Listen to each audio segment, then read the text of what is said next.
Good morning student, class 10th। आज हम पढ़ेंगे एकांकी संचय। आपको मैंने दो कलाकार चैप्टर जो है साहित्य सागर का ख़त्म कर चुकी हूँ और एकांकी संचय में आपका जो चैप्टर है सूखी डाली, यहाँ तक आपका 9th में करा दिया गया था। सूखी डाली के बाद अगला चैप्टर आता है महाभारत की सांच।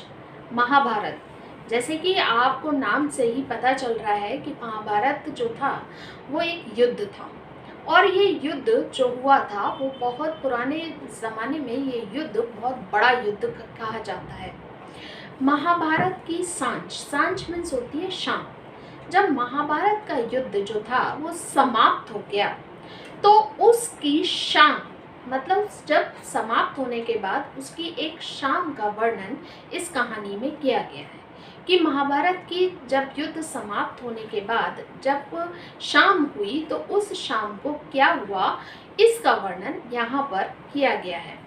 पात्र परिचय में आप देखते हैं सबसे पहले नाम आता है धृतराष्ट्र, उनके नीचे नाम आ रहा है संजय, फिर है दुर्योधन, युधिष्ठिर, भीम और स्थान है कुरुक्षेत्र के निकट दैत्य वन के जलाशय का किनारा। यहाँ पर सबसे पहला पात्र आपको बता रहे हैं धृतराष्ट्र। धृतराष्ट्र जो थे वो महाभारत काल के हस्तिनापुर के जन्मांध राजा। धृतराष्ट्र जो थे वो जन्म से अंधे थे और हस्तिनापुर के राजा थे। हस्तिनापुर के राजा थे और वो क्या थे, क्या नाम है, जन्म से अंधे थे, जो दुर्योधन के पिता थे।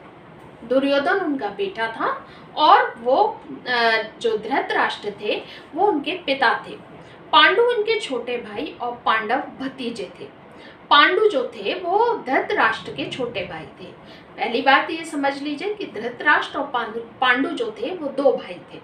दो भाइयों में दोनों भाइयों के बच्चे थे।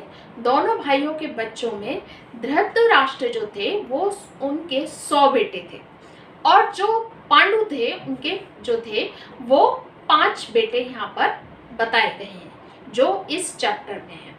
और यहाँ पर उन्होंने बताया है कि जो धृतराष्ट्र जो थे, स्टार्टिंग इसकी यह है कि धृतराष्ट्र जो थे वो जन्म से अंधे थे और क्या हुआ कि वो राजा हस्तिनापुर के चुने गए क्योंकि वो बड़े भाई थे और पांडु छोटे भाई थे।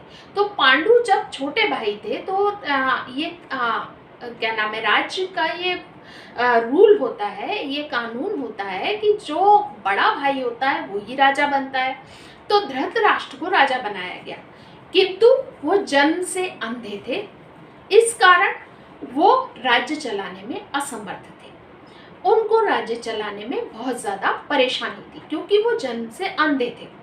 इसलिए उन्होंने क्या किया, उन्होंने अपने छोटे भाई पांडु से कहा कि वो राज्य संभाले और वो उन्होंने धृतराष्ट्र ने पांडु को राजा बना दिया और अपना राज्य पांडु अपने छोटे भाई को दे दिया। अगला जो कैरेक्टर इसमें आता है वो है संजय का। संजय जो थे वो धृतराष्ट्र के मंत्री थे और संजय जो थे उनको एक दैवीय शक्ति प्राप्त थी। उनको ऊपर से एक अनोखी शक्ति प्राप्त थी कि वे जो थे वो अपने कोई भी चीज़ जो थे अपने अंदर जो है देख सकते थे। जो चीज़ आपको दिखाई नहीं दे रही उनको दिखाई दे जाती थी। और यहाँ पर जो संजय जो थे वो महाभारत के युद्ध का विवरण अपनी दिव्य दृष्टि से देखकर धृतराष्ट्र को सुनाते हैं। यहाँ पर संजय जो है वो धृतराष्ट्र के मंत्री हैं और धृतराष्ट्र क्योंकि अंधे हैं और वो राज्य जब महाभारत का युद्ध होता है तो वो लड़ने भी नहीं जाते क्योंकि वो अंधे हैं तो लड़ नहीं सकते और वो महल में है। अब महल में रहने के कारण क्या होता है कि उनके जो मंत्री हैं संजय वो उनके साथ बैठते हैं और उनको अपनी दिव्य दृष्टि से, वो दैवीय दृष्टि से सारा महाभारत में क्या क्या युद्ध में हो रहा है वो सारी बातें जो हैं वो किसको बता रहे हैं, धृतराष्ट्र को बता रहे हैं। दुर्योधन, दुर्योधन जो है तीसरा कैरेक्टर है। धृतराष्ट्र के 100 पुत्रों में सबसे बड़ा बेटा है। धृतराष्ट्र के 100 बेटे थे, उनमें सबसे बड़ा बेटा जो था वो दुर्योधन था। युधिष्ठिर, युधिष्ठिर जो है वो 5 पांडवों में सबसे बड़े भाई थे। और भीम भीम जो थे वो युधिष्ठिर के छोटे भाई थे, जो कि बहुत ताकतवर थे। और यहाँ पर 5 पांडवों का जो जिक्र आया है उसमें सबसे बड़े भाई जो थे युधिष्ठिर थे, भीम थे, अर्जुन थे, नकुल थे और सहदेव थे। 5 भाई थे ये लोग। और यहाँ पर जो आगे स्थान है, ये कहानी जो है आपको पता है एकांकी, मैंने पहले भी आपको बताया है, एकांकी एक ऐसी क्या नाम है गद्य की विधा है जिसको हम क्या कर सकते हैं, मंच पे प्रस्तुत कर सकते हैं। तो स्थान इनका इन्होंने दिया है कुरुक्षेत्र। कुरुक्षेत्र में के निकट, कुरुक्षेत्र के निकट, कुरुक्षेत्र एक जगह है, उसके पास में ही एक वन है, एक जंगल है। और वहां पर उस जंगल में एक जलाशय है। जलाशय है यानी कि एक सरोवर है ना, एक जलाशय है। जलाशय का किनारा जहां पर ये कहानी स्टार्ट होती है। समय है सांझ, शाम का समय है। और धृतराष्ट्र यहाँ पर पहला कैरेक्टर है जो बोलता है, ठंडी सांस लेकर कह नहीं सकता संजय किसके पापों का परिणाम है, किसकी भूल थी जिसका भीषण विष फल हमें मिला। ओ क्या पुत्र मोह अपराध है, पाप है क्या मैंने कभी भी। धृतराष्ट्र जो है वो उनको संजय महाभारत के युद्ध का वर्णन बता रहे हैं, सारी युद्ध की बातें बता रहे हैं। तो धृतराष्ट्र संजय से क्या कहते हैं, बड़ी ठंडी सांस भर के कहते हैं कि संजय किसके पापों का परिणाम है जो ये महाभारत का युद्ध हुआ, जो भाइयों भाइयों में हुआ। एक तरफ क्या है, धृतराष्ट्र के बेटे हैं, और एक तरफ क्या है, छोटे भाई पांडु के बेटे हैं। तो ये भाइयों भाइयों में युद्ध, महाभारत का युद्ध हुआ। और युद्ध किस कारण हुआ, गद्दी के कारण। गद्दी जो कि मेन चीज थी। धृतराष्ट्र ने तो अपनी गद्दी पांडु को दे दी, पर जब पांडु की मृत्यु हो गई, तो पांडु की मृत्यु होने के बाद क्या होता है कि अब युधिष्ठिर जो है वो ये कहते हैं कि मेरे पिता राजा थे तो मैं ही राजा बनूंगा।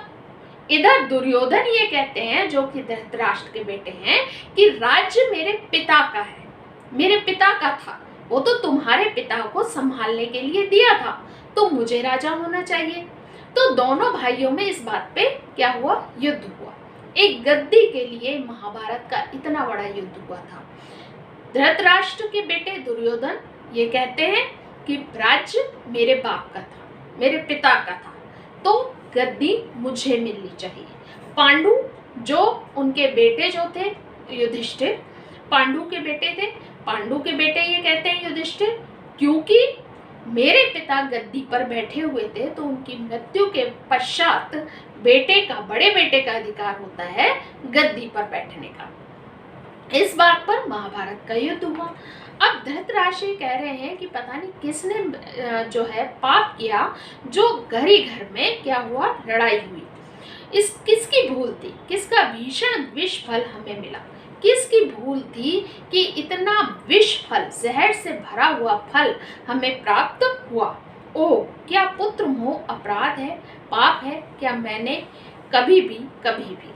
और वो कहते हैं पुत्र मोह यानी कि बेटे से प्यार करना, उससे बहुत प्रेम करना।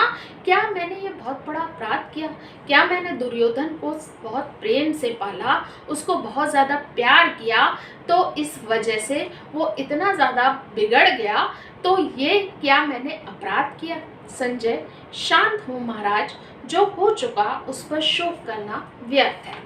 वो कहते हैं महाराज आप शांत हो जाइए, जो हो चुका है, अब जो आप उस युद्ध को खत्म तो नहीं कर सकते, वो तो हो ही रहा है, उस पर शोक करना, उस पर दुखी होना अब जो है बेकार है। धृतराष्ट्र आत्मरक्षा का और कोई उपाय न देखकर महाबली सुनियोधन दैत्यवन के सरोवर में घुस गए और उसके जल स्तंभ में छिपकर बैठे रहे। पर न जाने कैसे पांडवों को इसकी सूचना मिल गई और वे तत्काल रथ पर चढ़कर वहां पहुंच गए।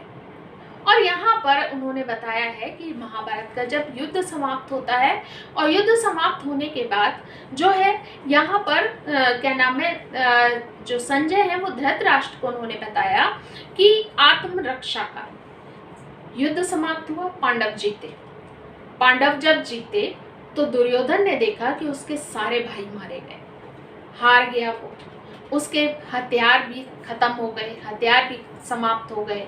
अब दुर्योधन निहत्था हो गया, उसका कवच जो पहने था युद्ध में, जो योद्धा कवच पहने होते हैं, वो भी फट गया था। उसके भाई मारे गए थे, उसकी सेना जो थी वो सब खत्म हो चुकी थी, जो बची थी वो भाग गई थी, क्योंकि युद्ध वो लोग हार चुके थे, कौरव युद्ध हार चुके थे। और ये दुर्योधन के पूरे जो भाई थे उनको कौरव कहा गया, और इधर जो युधिष्ठिर के भाई थे उन्हें पांडव कहा गया। कौरव जो थे हार चुके थे, वो जो थे सारे के सारे भाग गए। दुर्योधन ने देखा अब मैं अपना कैसे किस तरीके से रक्षा करूं, आत्मरक्षा का कोई उपाय उन्हें समझ में नहीं आ रहा था। वो सोच रहे थे अब मैं अपनी कैसे रक्षा करूं, मैं कैसे अपने आप को बचाऊं। महाबली सुयोधन, दुर्योधन को ही क्या कहा गया है, सुयोधन, उनका नाम एक्चुअल में सुयोधन ही था, बाद में उनको दुर्योधन नाम दिया गया। सुयोधन जो थे वो दैत्य वन में घुस गए। दैत्य वन यानी कि जो कि कुरुक्षेत्र के पास एक जंगल था, वो वहां पर जो थे भाग गए, वहां पर जंगल में चले गए, और वहां पर एक जो जलाशय था, सरोवर था, उसके अंदर घुस गए। जंगल था, जंगल में एक सरोवर था, और सरोवर में पानी था, पानी के अंदर वो घुस गए, और उसके जल स्तंभ में, और उस जल में, पानी में एक खंबा था, और उस स्तंभ, स्तंभ मीन्स खंबा, खंबे के अंदर वो जाकर बैठ गए। पर ना जाने कैसे पांडवों को इसकी सूचना लग गई, और वो कहते हैं पता नहीं, संजय बता रहे हैं धृतराष्ट्र को, पता नहीं कैसे पांडवों को उसका पता चल गया कि दुर्योधन जो हैं वो भाग कर कहाँ चले गए हैं, वो दैत्य वन में चले गए हैं।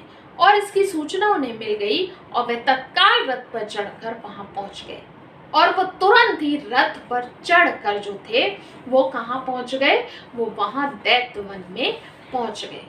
इसके आगे क्लास 10th हम आपको अगले वीडियो में बताएंगे, ताकि आप लोग, और मैं सोचती हूँ कि आपको ये कहानी समझ में आई होगी, और अगर नहीं समझ में आई है तो मुझे बताएं, ताकि मैं इसको आपको फिर से ढंग से समझा सकूँ।